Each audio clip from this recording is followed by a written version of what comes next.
صل على محمد النبي الأمي وعلى آله وسلم تسليما. اعوذ باللہ السمیع العلیم من الشیطان الرجیم. بسم اللہ الرحمن الرحیم والصلاة والسلام علی رسولہ الکریم. بخاری شریف اور باب المساجد ہم پڑھ رہے ہیں، اور آج کا جو باب ہے اس کا عنوان ہے القسمت و تعلیق القنو فی المسجد، کہ مسجد میں مال تقسیم کرنے اور کھجور کے خوشے لٹکانے کا بیان. قنو جو ہے، قنو یہ کہتے ہیں کھجور کے خوشے کو. امام بخاری نے اس کی تشریح لکھی ہے القنو العزق، کہ قنو جو ہے یہ کھجور کا خوشہ ہے. والاسنان قنوان، اور اس کا جو تثنیہ ہے وہ قنوان ہے. یہ قنوان لفظ ہم قرآن پاک میں بھی پڑھتے ہیں نا، وہ قنوان دانیۃ، یہ سورۃ الانعام کے اندر آیا ہے. ومن النخل من طلعها قنوان دانیۃ، کہ کھجور کے شگوفوں سے پھلوں کے گچھے پیدا کیے جو اس کے بوجھ سے جھکے پڑتے ہیں. یہ ہم سورۃ الانعام میں پڑھتے ہیں. تو قنوے کی جو جمع ہے، اس تثنیہ ہے وہ بھی قنوان ہے، اور جو اس کی جمع ہے وہ بھی قنوان ہے. تو باب یہ ہے کہ مسجد میں کھجور کے خوشے لٹکائے جا سکتے ہیں. کھجور کے خوشوں کا بیان کیا ہے کہ مسجد نبوی میں اصحاب صفہ ہوتے تھے، جو طالب علم تھے اور فقیر لوگ ہوتے تھے جن کا کوئی کمائی کا ذریعہ نہیں تھا، لیکن یہ نبی کریم صلی اللہ علیہ وسلم کی وہ کمانڈو فورس بھی تھی جو ہر وقت مسجد کے اندر رہتے تھے. جس ضرورت کے لیے جہاں انہیں بھیجا جاتا تھا، جس کام کے لیے اس کام کو کرتے تھے، اور یہ لوگ اللہ کا دین مستقل وہاں بیٹھ کے سیکھتے تھے. تو لوگ آتے تھے اور کھجور کے خوشے مسجد میں لٹکا جاتے تھے ان کے کھانے کے لیے، کہ جس کو جو حاجت ہو ان خوشوں سے کھجوریں اتارے اور کھا لے.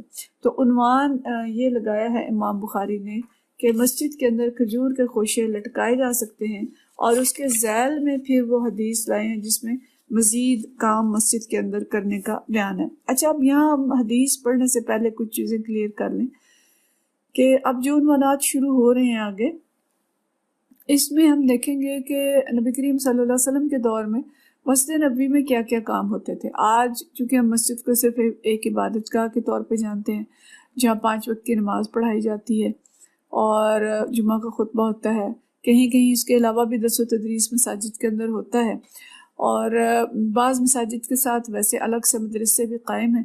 لیکن اس کے علاوہ ہم نہیں دیکھتے کہ مساجد کے اندر کوئی اور کام بھی ہوتے ہیں. مسجد کو صرف دینی چھوٹے موٹے اور بڑے دینی کاموں کے لیے استعمال کیا جاتا ہے، لیکن کوئی اور باقی کام جن کو ہم دنیوی کام سمجھتے ہیں وہ مساجد کے اندر نہیں ہوتے. خیر، اس کی ایک تشریح تو یہ بھی ہو سکتی ہے کہ اس وقت چونکہ کوئی اور عمارت نہیں تھی، کوئی اور ایسی چیز نہیں تھی جہاں پہ مختلف کام ہوتے، لیکن اس لیے سارے کام مسجد نبوی میں ہوتے تھے. لیکن بہرحال ہمارے لیے مسجد نبوی اور نبی کریم صلی اللہ علیہ وسلم ہی رول ماڈل ہیں. اور ہم دیکھتے ہیں کہ اس وقت جو مسجد نبوی تھی وہ نہ صرف عبادت گاہ تھی، تعلیم و تعلم کا مرکز تھی، بلکہ وہاں مال غنیمت لا کر ڈالا جاتا تھا جو وہیں سے تقسیم ہوتا تھا. نبی کریم صلی اللہ علیہ وسلم حکومت اور عدالت کے اہم فیصلے بھی وہیں بیٹھ کے فرماتے تھے. فوج کی صف بندی، فوج کی تشکیل، فوجی دستوں کی تشکیل اور روانگی بھی وہیں سے ہوتی تھی. صحابہ کرام کا صفہ کا مدرسہ بھی وہیں تھا، اور بھی بہت سے کام ہیں جو ان ابواب میں پڑھیں گے جو وہاں پہ ہوتے تھے. تو مسجد گویا مرکز اسلامی تھی، تمام سرگرمیوں کا محور تھی جو اس وقت مسلمان کرتے تھے. اچھا، آج ہم مغرب میں دیکھ رہے ہیں، امریکہ کے اندر بھی اور یورپ کے اندر بھی، جہاں ہم مختلف مواقع پہ جاتے ہیں تو دیکھتے ہیں کہ ان کی مساجد بھی بہت حد تک مراکز اسلامی ہیں، اور ان کی مساجد میں مسلم کمیونٹی کے بہت سے کام سر انجام دیے جاتے ہیں، اور اس کمیونٹی ممبرز کی چھوٹی موٹی تقریبات بھی ان مراکز کے اندر ہوتی ہیں. ضرورت کے وقت امدادی مال بھی ان مساجد میں جمع ہوتے ہیں. پچھلے دنوں ہم گئے امریکہ کی ایک مسجد میں، دیکھا کہ مال کا ڈھیر لگا ہوا تھا، وہاں پہ گٹھڑیاں بندی پڑی تھی. تو پوچھا یہ کیا، تو پتہ چلا کہ یہ جو ایڈ ہے جو مختلف ممالک میں بھیجی جائے گی، جو ضرورت مندوں کو بھیجی جاتی ہے، تو مال یہاں جمع کیے جاتے ہیں، پھر چھانٹی کر کے یہ تقسیم کیے جاتے ہیں. تو اسی طرح مرد و خواتین اور بچوں کی کلاسز اور دیگر اہم امور بھی وہاں انجام دیے جاتے ہیں. اور یہ مساجد جو ان علاقوں کی ہیں، اپنے اپنے علاقے کے مسلمانوں کو جوڑنے اور ان کی محبتوں کے مراکز بھی بن چکی ہیں، جو بہت خوش آئند بات ہے.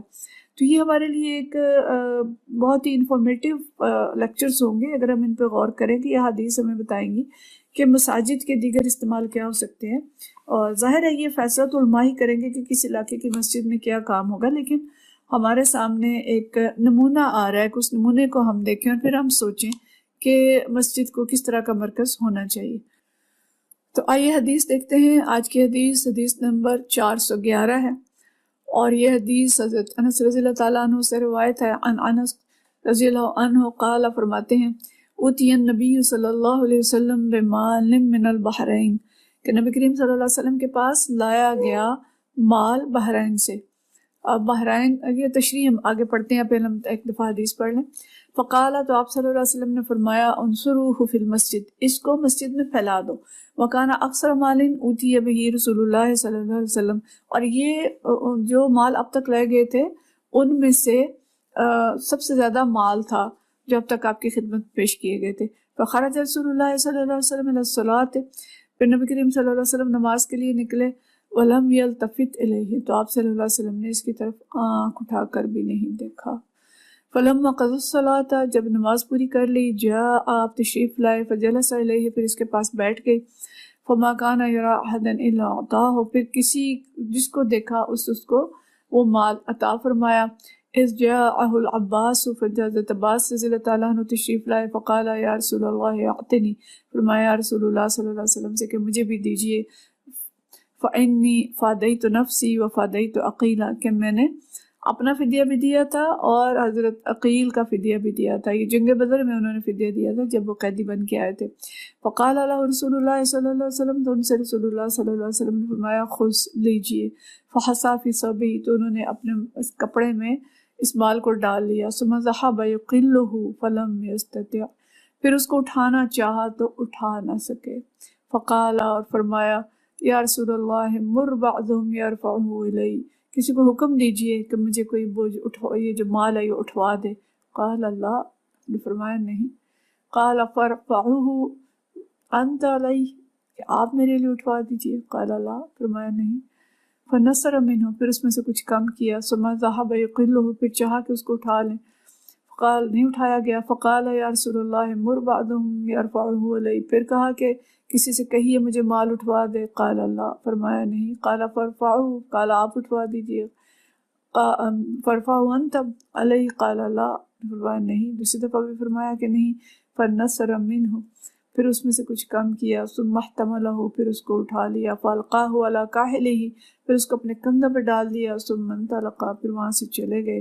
فما زال رسول اللہ صلی اللہ علیہ وسلم یتبعہ بصرہ حتی خفی علینا، نبی کریم صلی اللہ علیہ وسلم نے اپنی نگاہیں نہیں ہٹائیں، ان کو دیکھتے رہے یہاں تک کہ وہ وہاں سے غائب ہو گئے، چلے گئے۔ عجبا من حرصہ، ان کی حرص پہ تعجب کرتے ہوئے۔ فما قام رسول اللہ صلی اللہ علیہ وسلم وسم منہا درہم، پھر آپ صلی اللہ علیہ وسلم نے اس وقت تک وہاں سے نہ اٹھے جب تک کہ ایک درہم بھی باقی رہا، یعنی سارا مال جو ہے وہ اٹھوا دیا۔ بڑی اہم حدیث ہے یہ۔ باب تو یہ ہے کہ بھئی مسجد میں مال تقسیم کیا جا سکتا ہے، یہ ایک اہم چیز ہے، لیکن اس کے ذیل میں جتنی چیزیں ہیں وہ سب ہمارے سمجھنے کی ہیں کہ اس کے اندر جو مختلف اسباق ہیں وہ کیا ہیں۔ تو مسجد میں جو مال لایا گیا تھا یہ بحرین سے آیا تھا، اور بحرین جو ہے اس وقت نبی کریم صلی اللہ علیہ وسلم کے دور میں ہی فتح ہو گیا تھا، اور حضرت علا بن حضرمی اس پہ گورنر مقرر تھے۔ حضرت ابو عبیدہ بن جراح کو بھیجا گیا تھا جزیے اور خراج کی رقوم وصول کرنے کی خاطر، اور ان کی دیانتداری دیکھیں گے وہ وہاں سے اتنی دیانتداری سے سارا جزیہ اور خراج اور جو کچھ بھی زکوٰۃ ساری چیزیں تھیں وہ اٹھا کے لائے، اور اندازہ کیا جاتا ہے کہ 1,00,000 درہم سے زیادہ مال تھا جو نبی کریم صلی اللہ علیہ وسلم کے پاس آیا۔ تو اس مال کو مسجد میں جمع کیا گیا، اور نبی کریم صلی اللہ علیہ وسلم جب تشریف لاتے ہیں نماز کے لیے تو آپ نے اس مال کی طرف آنکھ اٹھا کر نہیں دیکھا۔ یہ سبق جو ہمیں حضرت انس اس حدیث میں مطلب الفاظ بیان کر رہے ہیں کہ آپ صلی اللہ علیہ وسلم نے نماز پر جاتے ہوئے آنکھ اٹھا کر بھی نہیں دیکھا۔ بڑی اہم بات ہے کہ ان دنیا کے مال کی طرف آنکھ اٹھا کر بھی نہ دیکھنا، یہ آپ صلی اللہ علیہ وسلم کا طرز عمل تھا، اور اسی کا اللہ تعالیٰ نے آپ کو حکم دیا تھا۔ قرآن پاک میں مختلف جگہوں پہ آتا ہے، سورۃ الحجر کی آیت نمبر 88 میں اللہ تعالیٰ نے حکم دیا تھا وَلَا تَمُدَّنَّ عَيْنَاكَ إِلَىٰ مَا مَتَّعْنَا بِهِ أَزْوَاجًا مِّنْهُمْ، کہ اس متاع دنیا کی طرف آپ آنکھ اٹھا کر بھی نہ دیکھیں جو ہم نے ان میں سے مختلف لوگوں کو دے رکھی ہے۔ سورہ طٰہٰ کے اندر بھی فرمایا وَلَا تَمُدَّنَّ عَيْنَيْكَ إِلَىٰ مَا مَتَّعْنَا بِهِ أَزْوَاجًا مِّنْهُمْ، کہ ان مختلف لوگوں کو جو ہم نے یہ مال دے رکھا ہے آپ اس کی طرف آنکھ اٹھا کر بھی نہ دیکھیں، یہ تو ہم نے انہیں آزمائش میں ڈالنے کے لیے دیا ہے۔ تو نبی کریم صلی اللہ علیہ وسلم مہینہ ہی اسی طرح سے عمل فرماتے تھے کہ آنکھ اٹھا کر بھی اس مال کی طرف نہیں دیکھتے تھے۔ اور یہ سبق ہمارے لیے بھی ہے کہ ان چیزوں کو جتنا وقت دیں گے، جتنا ان پہ غور کریں گے، جتنی ان پہ نگاہیں ڈالیں گے، بازاروں میں آتے جاتے آن لائن گھنٹوں لگا دیتے ہیں آج کل لوگ، بازار تو کچھ بند ہیں یہ کرونا کی وبا کی وجہ سے، تو میں نے دیکھا ہے کہ لوگ گھنٹوں موبائل بیٹھ کے موبائل پہ اور چیزیں سرچ کرتے ہیں اور پھر ان کے آرڈرز دیتے ہیں، اور گھروں میں بیٹھ کے، اور نہیں بھی آرڈر دینا تو بھی شوقیہ ان سائٹس کو سرچ کرتے رہتے ہیں۔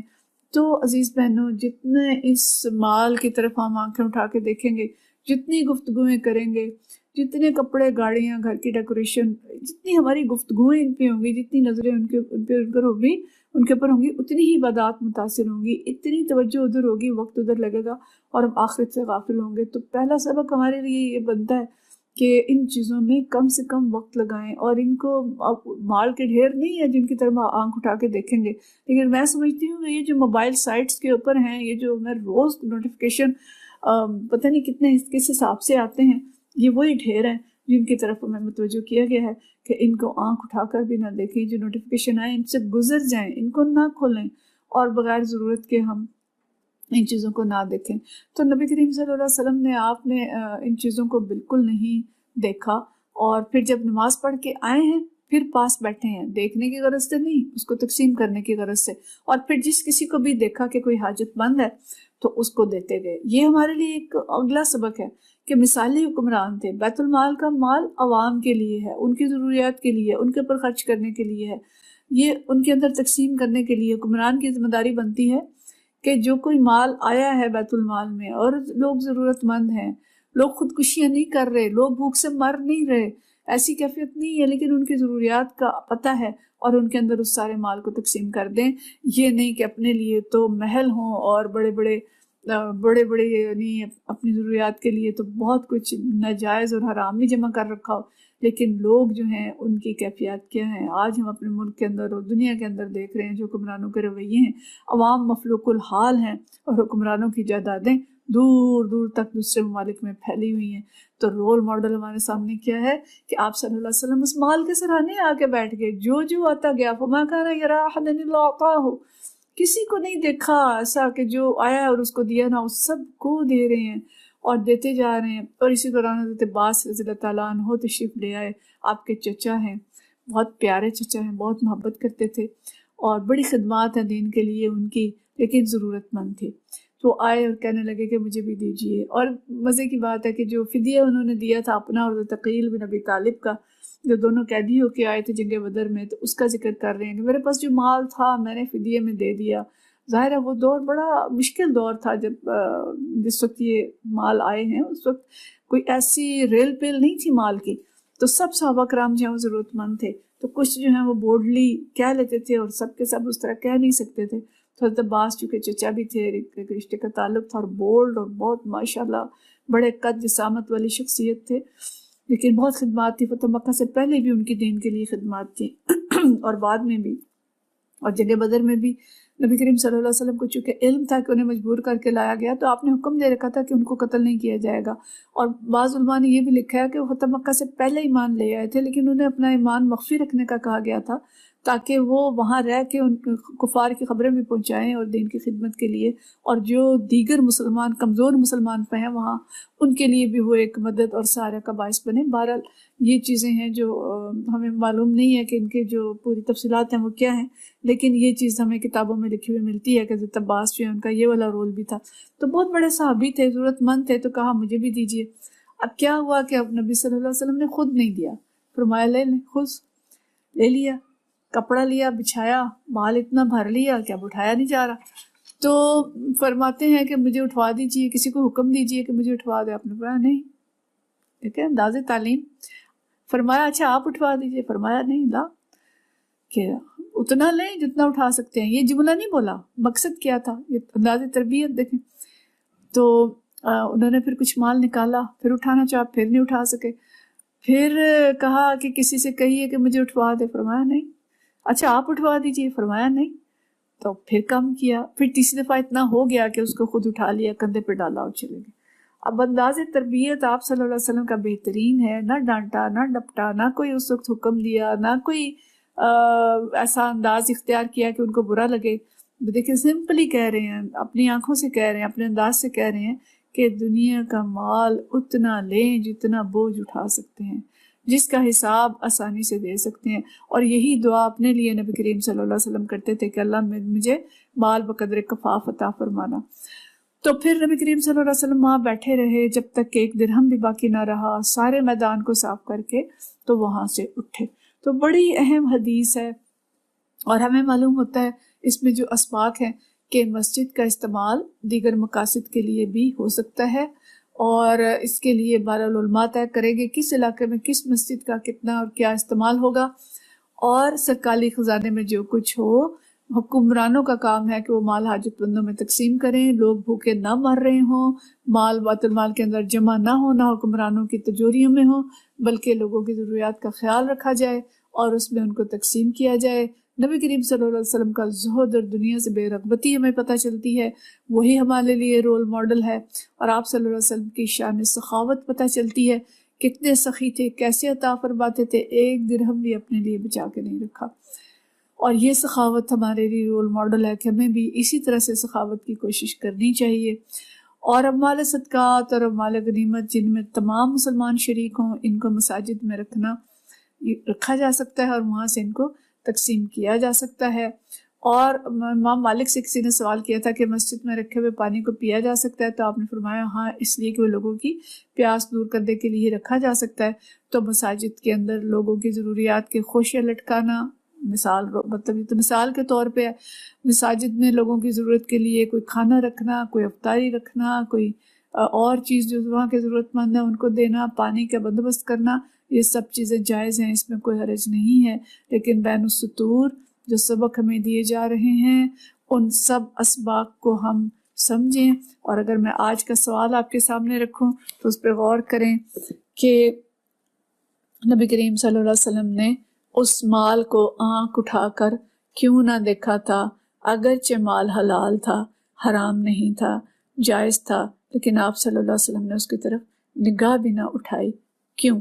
تو یہ آج کا ہمارا سوال ہے. میں انتظار کروں گی آپ کے جواب کا. وآخر دعوانا ان الحمدللہ رب العالمین. صلی اللہ علی محمد صلی اللہ علیہ وسلم.